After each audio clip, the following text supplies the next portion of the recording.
Hello, salut, hola, ni hao, salve, konnichiwa, guten tag. I could go on forever, but my accent would just keep getting worse. Hey, everybody, thanks for tuning in again. Or if it's your first time joining the scene, welcome.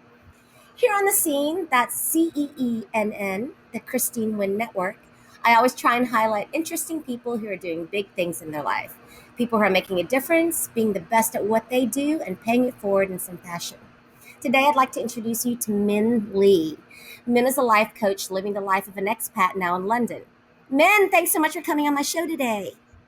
Hey, Christine. Thanks for having me. How are you, my friend? Like, really?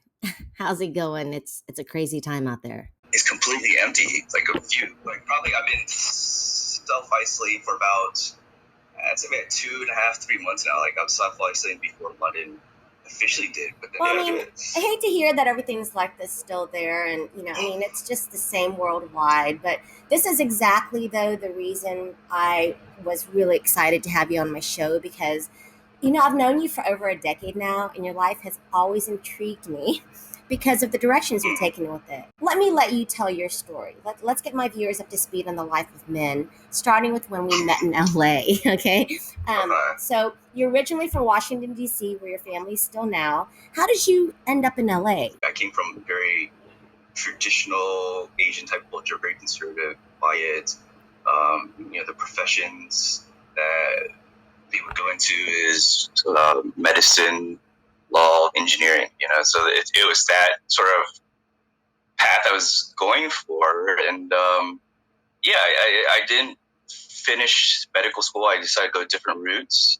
And then I started after university in consulting. So I was with Accenture for a few years. And then the reason I was in LA is because I was moving from New York City and took a new job in LA with KPMG. So, it's all consulting. It was taking me around the world. I figured, in my 20s, why not? Why not go see the world? And in LA, in every city, I don't know many people. I mean, I think about it and I pretty much start from scratch every single place I go. Let's see. So, LA, I left to go to graduate school at Georgetown in DC, and then as for a couple years. Then after grad school, getting my MBA, I went out to Abu Dhabi, the UAE, for 4 years or so, and then I was working at New York University, Abu Dhabi. They had just opened up a campus, and I was helping set up their program management office, trying to get things running at the university, just because it was brand new. At that time. I think it was just a few years old. And so I was doing that. I was lecturing a bit in organizational behavior, did that for a few years, and then, wanted something different. Things were going on in my life at the time. Just broke up with my ex. And I was looking for a new start. And, I wasn't really quite ready to go back to the U.S. just yet. This was for about 2016, 2017, I think. And I think it was just when Trump got into presidency, and I just, I didn't want to go back to China. You said, hell no, I'm not going home. I was like, not now. But then ending up in London, that was just right after the Brexit vote. So, I mean, the past couple years here, it's been Trump and Brexit, nonstop until, somehow or another coronavirus decided to come along, and that's all we hear about now. Why did you pick? Was it a job offer that you went from Abu Dhabi back to London, or did you just kind of spin the globe and put your finger down wherever it stopped? You're gonna set up shop. Well, I mean, like you were saying before, I mean, family's important, and having those connections are important. And I've been traveling of 10 years, and then after it was overseas for 4 or 5 years. And so then if I wasn't ready to go back to the US just yet, I was like, what places do I like? And I can speak basic French, but Paris, you have to know business French to work there. Right. Asia was too far away from my family, and so London, I always loved the city, loved visiting. Came here quite often, and then I said, sure, why not? Let's give it a go. And then found a job with Marriott International, Marriott Hotels, to work on their whole merger and acquisition of Starwood Hotels. So I was working on that for now 3 years, I think, before I left. But yeah, I was working on the whole acquisition of Starwood Hotels for Europe and getting those hotels onto all things Marriott. So that was no small feat itself, but it was a theme like I've always done. Like I've always enjoyed, uh, sort of new startups or just changes. Like I'm all about change. Yeah. Like Well, I'm glad that you bring up change because I'm guessing that that might be one of the main reasons that a lot of your clients come to you because they're facing some kind of change in their life, whether it be personal, business, or right now, worldwide, socially. If you could pick the top three reasons why most of your clients come to you, what would those um, be?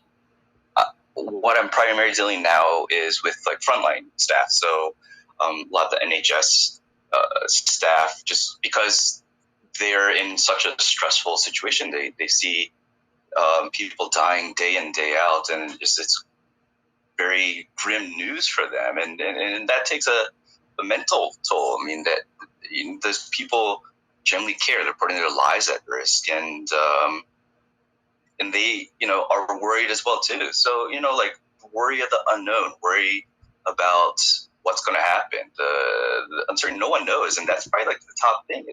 So you're a constant source then for your clients of positive energy. See, my thing is, I always wondered what the difference between a life coach and a therapist is. Because after I went through I had a really bad year in 2015 when I lost my mom, and I hit a brick wall. And for once in my life, I wasn't able to bounce back as fast as I could, and I actually went through 9 months of depression. Which afterward I went into therapy and it really helped. I never thought I would go to therapy, and then I thought to myself, I'm just another wow. Aren't I like the true Hollywood story? It's like Mm-hmm. therapy back in Mm-hmm. Yeah. Texas was go to church, but it actually really helped me. What is the difference then? Because it sounds to me like you do a lot of things that a therapist would do. You listen to people's problems, but unlike a therapist, what I noticed with therapists, I would talk the entire 45 minutes. And for some reason, though, it helped because I would talk. They would have me talk so much and they would ask the right questions to where I would go away without them even telling me, well, this is what you should do or this is how you should handle something. I would talk myself into a solution. So, what is it the difference between therapists and life coaches? I bet you are a great ear to people right now who just need to talk. Yeah, I mean, there's a lot. There's a fine line in coaching, and you like any industry, you're gonna get a whole range of people that are gonna promise you the world, that they're gonna get you to reach for the stars and get your dreams and live the dream life. And so, how I define the difference between coaching and therapy, and then also what coaching is therapy. You're trying to deal with more of the past. You haven't gotten over it, and you're trying to resolve the issues that might have got you into a depression, sad state, etc. So it's really the past. Whereas coaching, you're looking at now in the future. So your goals, what you want to uh, be. It would be like, I want to have this kind of job. I want to be happy, and a lot of it is just stems from confidence, having to build up that confidence because of some event. So coaching, in a sense, is like therapy in that you'll have to dig through the past, talk about the past, but that might not be the focus. It's just to give context on how that person got to where they are now, and maybe what's holding them back. So like me as a coach, I do have my clients get to their own solution, because I want to build those behaviors in them. I don't want them to keep coming to me for solutions. Oh It's yeah, them. They're you the touched on solution. that. You touched on So that. Yeah, in the so podcast you said that too. I do more than coaching. I do I do a bit of like counseling. I do coaching, mentoring, consulting. So all the stuff I've been doing for the past my whole life, I've kind of just incorporated on this. And um, as a good coach, you should just know where the line is. I mean, like if there's a topic or a client that I just don't feel comfortable with, it feels like it's someone that's more of a psychiatrist that has a doctorate, then yeah, they're gonna could be referred to them by me, because I'm not qualified for it. But then again, there's coaches out there that will really do more harm than good by trying to do things that they're not qualified to do. Right. Yeah, you touched on that in your podcast, and I was like, I just commend you for that, for being honest. That you're not selling anyone a dream because everyone's different. But thank you so much, though. What you just said was so clear and distinct um, between therapy and the life coaching. You're so right. It's between the past and looking towards the future goals. I've always tried to figure out what the difference would be, and you just stated it so succinctly. So I love that. What I thought was super cool too is that um, not only are you taking all your experiences and you've like packed in a lot of experiences, on the short time you've had on Earth so far, to help other people, but I know that you're also continually educating yourself for yourself and to help other people too. And you're taking courses, like you started talking about CBT, cognitive behavioral training, and that really Yeah, was yeah. interesting. So, can you tell us more about that and how that kind of falls in with your life coaching and the things that you're using to help people? Sure. I mean, if you think about some of the just basic life coaching that people um, learn about, either through like courses or just books, etc. It's how to ask questions, how to not be leading, how to get them to figure out their own solution. So it's really that sort of um, context for coaching. So what I study also is CBT, cognitive behavioral therapy, and also NLP, neuro linguistic programming. It's really how to train your brain. It's you have to master your mind. So what those areas of coaching help is different techniques. With NLP, there's also hypnotherapy. There's a lot of other different techniques that you learn that can help out, because everyone's different. So the more tools that you have in your toolbox, the more likely that you're going to be able to help them out. So that's why I always consider, and I think everyone should consider themselves as full-time students, because we should always be learning. It's that learning mindset that helps us grow and not be complacent, and find new things, and that takes failing too. So yeah, I've done a lot of things because, again, like, I don't know what I don't like if I don't try it. Yeah, and also because you touched on in your podcast, you said that your brain, they say you can't teach an old dog new tricks, but actually you can, and that's why sometimes um, people feel like they're getting older is because their brain's not as sharp because they're not learning new things. They're not pushing themselves because a lot of people get kind of sedentary. Like in their 40s and 50s, they're in that job that they've been in for 20 years. Unlike you change job every couple of decades. So Yeah, yeah. you keep your Cities, knife pretty jobs, sharp. everything. You keep your knife pretty sharp. But yeah, it's so important that people push themselves. And I love that, you let people know that too, and that you show them how they can push themselves. Um, so you also, not only are you doing, your one-on-one sessions, right? But I thought your website was really cool too, because you have all these extra resources that after people are finished with you one-on-one, that they can go home, and it's kind of like these exercises they do. Can you tell us about some of these resources? Like that Wheel of Life was super cool. Can you just like tell people about that? Yeah, yeah. I mean, what a lot of just any of this is, sometimes people just need objective person to be around and let them think. And so most people don't have that time, or most people don't want to ask for help. And so once they go through coaching, they have these things like the Wheel of Life, like you mentioned. It's a way to see if there's an imbalance in your life. So as you can imagine, there's this big circle. So you can go on my website, and I'll talk more about that later. But you look at that circle, you divide into what are the areas that are important in your life, and then you will rate them 1 to 10 in terms of like how important it is to you. And then you can see there, it's just like, okay, maybe when you think about it, family is actually really important, but like, how is that actually in reality? Is it really like it's important to you as an 8 or 9 out of scale 10, but you're not really satisfied. Like maybe you scored a 5. So it's really just to try to figure out like where's the imbalance. Like if something is really that important to you, and then you're not doing anything about it, what's holding you back? And so that's really an exercise to help people figure out what is it that is holding back from really what they want in life. I guess it's easier too because you also touched on a lot through a lot of your podcasts. You're constantly urging people to write things down. And myself, I graduated with a journalism degree, and so writing is my life. And I've noticed that the more I write, the better I'm able to speak and express myself. And the more you can express yourself, the more you can communicate with people.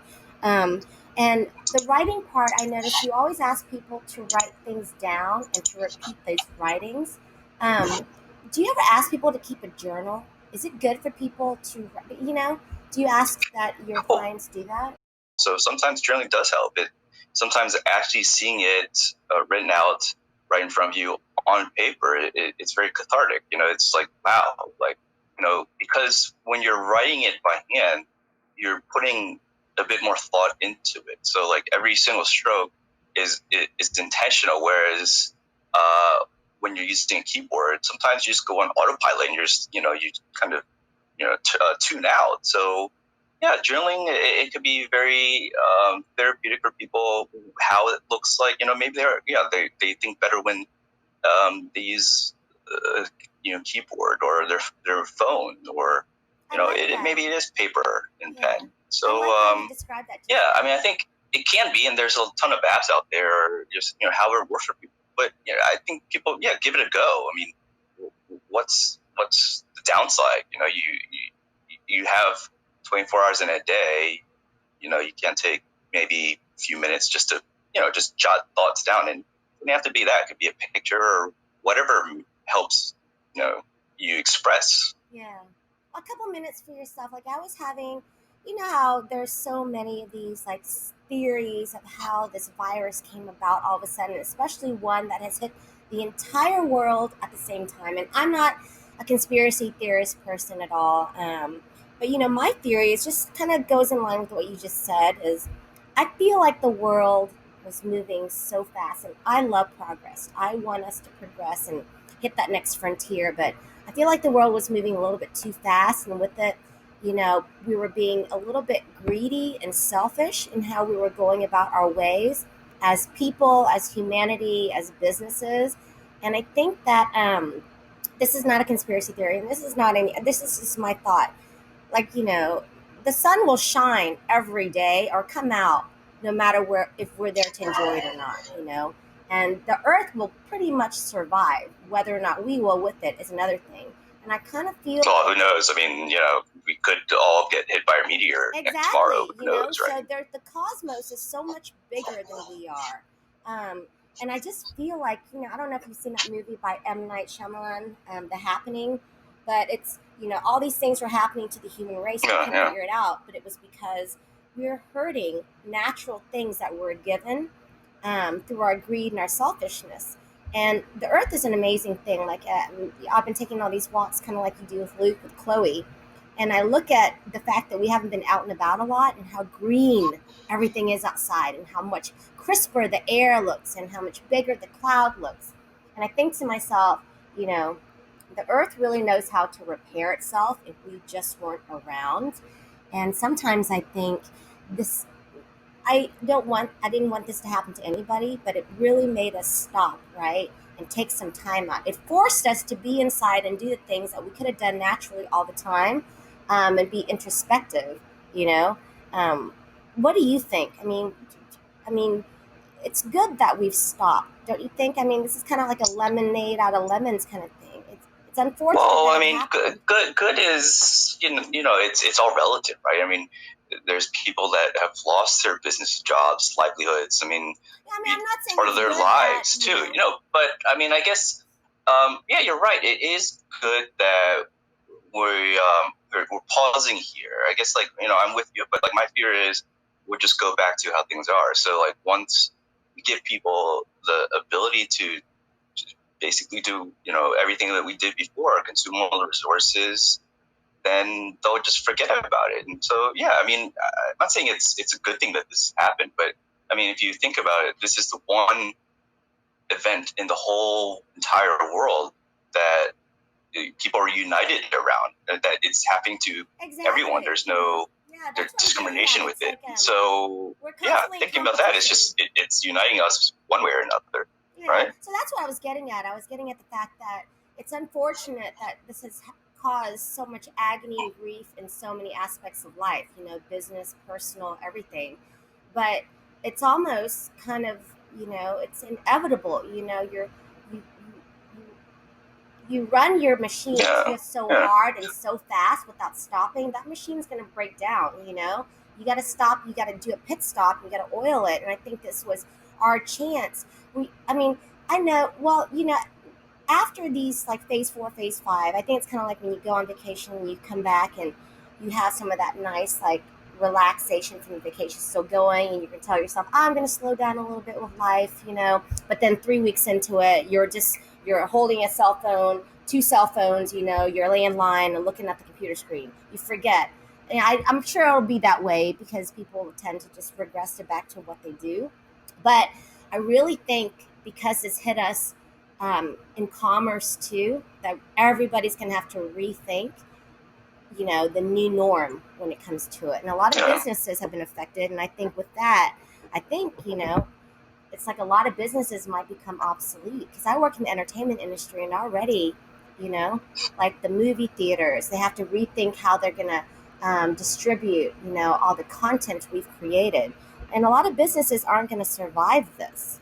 So do you feel like do you do you let people know too? Are they afraid, your clients that come to you, and that they're not going to have a job, or they're going to have to um, redo their entire course? I mean, a lot of them are probably uh, people who worked in service industries, or people who interacted with a lot of yeah. people. Think about sports.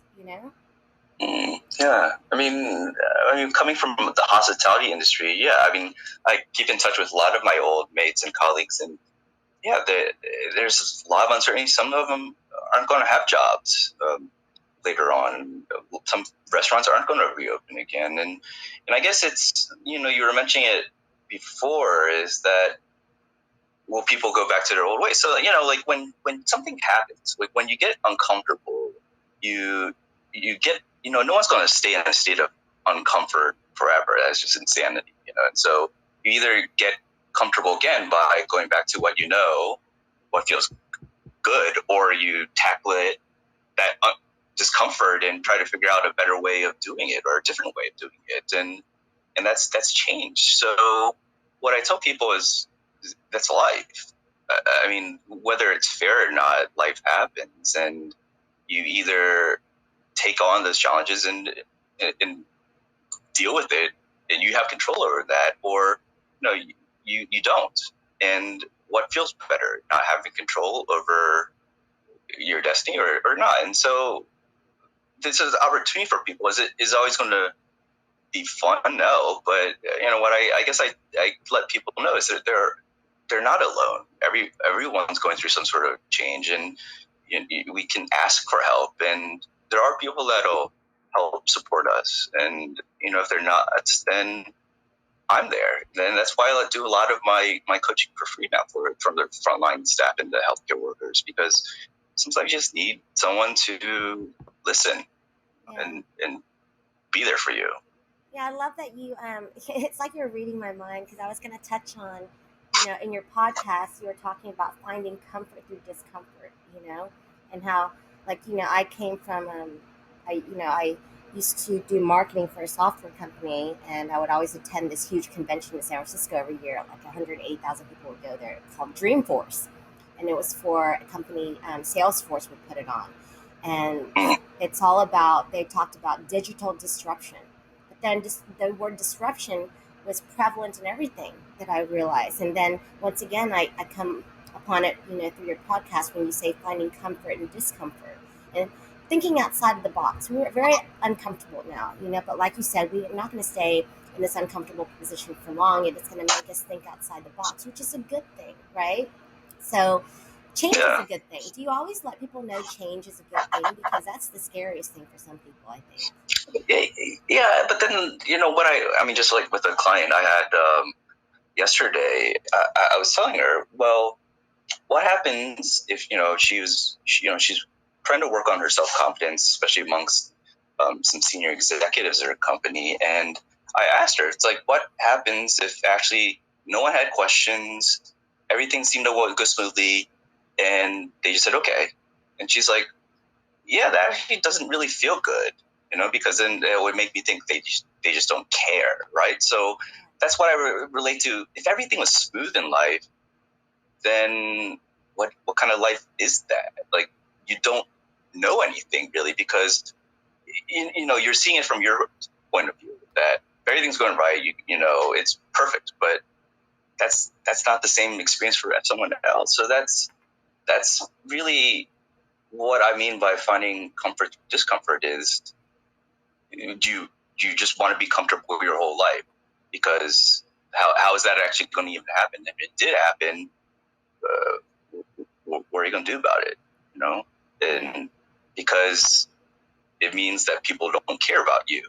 They're not right. giving you feedback. They're just saying, yeah, and that's every single relationship you have in life. No one's alike. Everyone has so unique experiences, even twins. I mean, there's no two same people. So you just got to know what works for you. What is it that you can do that makes you feel good, makes you feel comfortable, and get to a better place and live that life? you know, After I listened to all three of your podcasts, I realized, like, I'm a pretty stable person now, and I'm pretty happy all the time. I mean, I have my days, but I'm pretty strong. I have a lot of confidence. But it was really nice to listen to your podcast too, just because it reassured me of the things I was already working on in my life that I feel are going well. And then some things I was kind of unsure of, I thought to my, you brought to my attention that, yeah, other, because the fact that you said it too brought to my attention other people might feel that way, and that it's okay for me to feel that way. And the fact is, that fact that I feel that way, I need to do something about it, because now that I've acknowledged it, I should do something about it instead of being complacent. Um, Should, who knows? But at least the first step is being self-aware. There's something, and then, I mean, when you start digging down deeper, what's the reason that you haven't done anything yet? And so people are, like, again, they're going to go back to what's comfortable most of the time, and you can do that two ways. So procrastination is trying to do something. Addiction, they're trying to put things off. I mean, so it's really just knowing what's going on in your head. What is it that you're thinking, doing, seeing, and how does that manifest itself? And if you want something different, you got to figure out what's stopping you. And it could be you had a bad experience in the past. It could be that, say, in my instance, I was doing a lot because I really valued my parents' opinion. So, I would do what they wanted because I didn't want to, make them unhappy. And so that dictated a lot of my decisions. And once I figured out how to manage that relationship and strengthen it, then I felt so much better about my decisions. And that's what the wheel of life is for. It's like, if you figure out what's really important, then you're going to figure out what's stopping you from getting where you want. right. And it's good too, because once you realize that, I know through my personal experience too, the better I do in my life, the more I can do for other people. And then it's like this crazy wheel. The more I can do for other people, the better I feel about myself too. So the fact that you're doing this to help other people, it's almost like you're helping yourself. You're paying it forward, but not just for other people, but still for yourself. It's continuous. And Yeah. yeah, I mean, that's my sort of belief, is that I'm going to help share what I've experienced and learned. And does it work for some people? Yeah. Does it not? Sure. But I'm trying to help where I can and what I can, and be thankful for those that help me as well too. And so it is something that makes me feel good, and I'm not doing it because I what I call as a people pleaser. That's satisfying my need to feel validated because someone else is happy. No, it's because I generally like helping people, and that's for myself. That makes me feel good. Not seeing other people's reactions. That's the cherry on top. That they're making changes. They're fulfilling their dreams and goals. But it's all hard work. It takes hard work, and that's anything. It's gonna take time. It's true. I mean, and time is something we have right now that we have the unfortunate luxury of having right now. So I just want to reiterate that your podcasts are really awesome, and you had mentioned that you do them every fortnight, which I just love that word. I had to look it up again because I thought I knew what it meant until you said, okay, 2 weeks. Is that a British term, fortnight? Yeah, I mean it's a Britishism, so fortnight. Yeah, every other week or every 14 days. Like I think it was just living overseas. It's just have an appreciation of how things are just taking like various different ways, and like terms I wouldn't hear in the States. Like I'm like that's my everyday language now, just because I've been exposed to it. But yeah, I mean when I go back to the States, you'll hear more of those Britishisms. But I'm trying to do it probably once a month. That podcast. Yeah. I think I was trying to do it fortnightly, but then the virus hit, and I was taking on more clients, and so I put the podcast off. But yeah, I'll try to do it more monthly going forward, and that'll be my next one. Will be my fourth Nice. episode. So I wanted to let people know too that they should go to your website. It's www.mykeyLifeCoach.com, and I kind of like how you did that because it's like K Lee. I don't know. Yeah, it's my initials. Okay, I was like trying to figure out like what's an adjective. What are K words that can describe life? And it's funny. It was before I had this way before the coronavirus hit, and so now I'm like, oh, it's like key life coaching for key workers. I was just like, wow, this is like the greatest like title, like my key life coach. I love your logo too. I think it's so cool that you are offering a free discovery session, right? Kind of like an introductory session, and then but afterwards you're donating your coaching fees to charity. Can you tell us more about how that works, and how does this all work? This discovery session. What can people expect if they go and they I mean, like let's say normal times, but I don't have. I mean, when I first started, I didn't believe in set prices, and there's so many coaches out there that do charge a lot, and sometimes people just can't afford it. So, on a case by case basis, I look at what people can afford in the lifestyle, what they value, etc. We go through this exercise, and I ask them, what do they think a session should be worth? Because then that's they're going to be like, well, maybe it's $10, maybe it's $100 a session, but then there's people that pay thousands and thousands of dollars for like the top coaches. So I get them to figure out like, okay, well, how if I could tell you that your world is going to change, you're going to live like you want, how much is that worth? And so I do that, and then with the discovery session, it's free. I just like with any relationship, you got to figure out if you're the right coach for them, if there's a good working dynamic, if you very empathetic with the person's situation, the goals that they want. So that is half an hour at the time, just to try to figure out if it works. And then you mentioned like going now. What I'm doing is all my coaching fees or anything that I'm working on is going to charity of the person's choice, as long as that's paying for programs and not some administrative overhead. Or here it goes to the NHS in the UK. NHS? So doing that just for the time being, just to for myself to pay for, because I'm fortunate to be in a position where I can do that. What is the NHS? Is that like National Health? So that's the National Health system. That's the National Healthcare system for UK. Oh, gotcha. So how many other ways can we get in touch with you? How can people get in touch with you? So obviously because I think that your feed is very good too on Facebook. Tell us all the social medias that people can go and see. I mean, everything's connected through my website, which was mykeyLifeCoach.com. And either it's my Instagram, my LinkedIn, which most of the time I'm posting articles and different sort of thoughts on LinkedIn, and then on Instagram, just pictures of everyday life, or some thoughts I had going on, or just silly videos of me and my dog in lockdown in scuba gear, trying to just lighten people's so mood. Well, man, thank you so much for taking time on a Saturday night. I mean, not like you have anywhere to go, but still, you could be like, binge watching something. Thank you so much for taking time and coming on my show and chatting with us. And it's always good to chat with you. It's like, I hope it's not another 10 years before we see each other in person again, but I'm excited because you're coming back to the States, to Washington, D.C., right? Yeah, thanks for having me. Like, I love the opportunity to speak wherever I can, just to make sure people know that there are resources out there.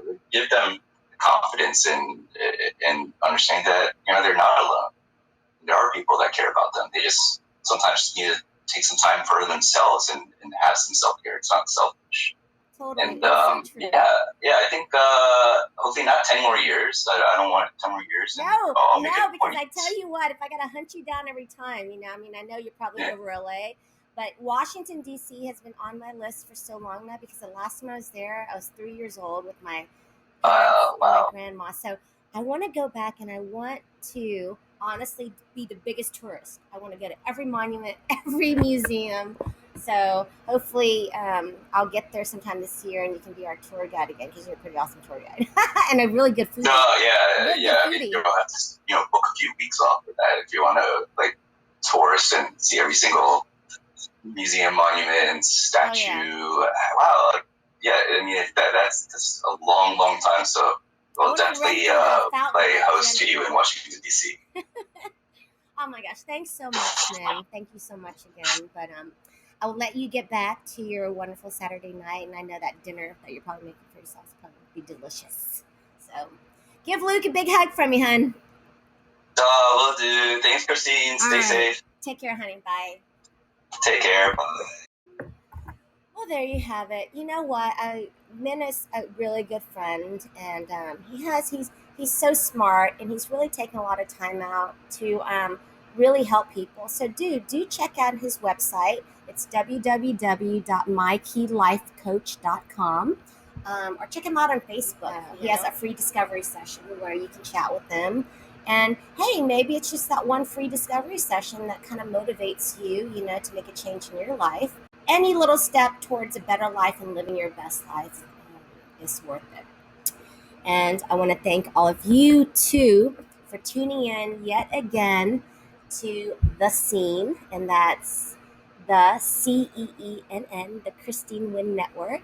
I appreciate all of you guys so much for tuning in, all the time that you spend with me. I know that you can spend it somewhere else, but you choose to spend it with me, and it means the world to me. And I want to give a big shout out and a heartfelt thanks to all the veterans out there, because it's Memorial Day weekend. Thank you for your service. Thank your families for your sacrifice. And just a moment of silence for all of those that have lost their lives giving the most that they could have ever given for their country, and all of us who live here with liberty and freedom. Love you all. Signing off. Have a great weekend. Bye.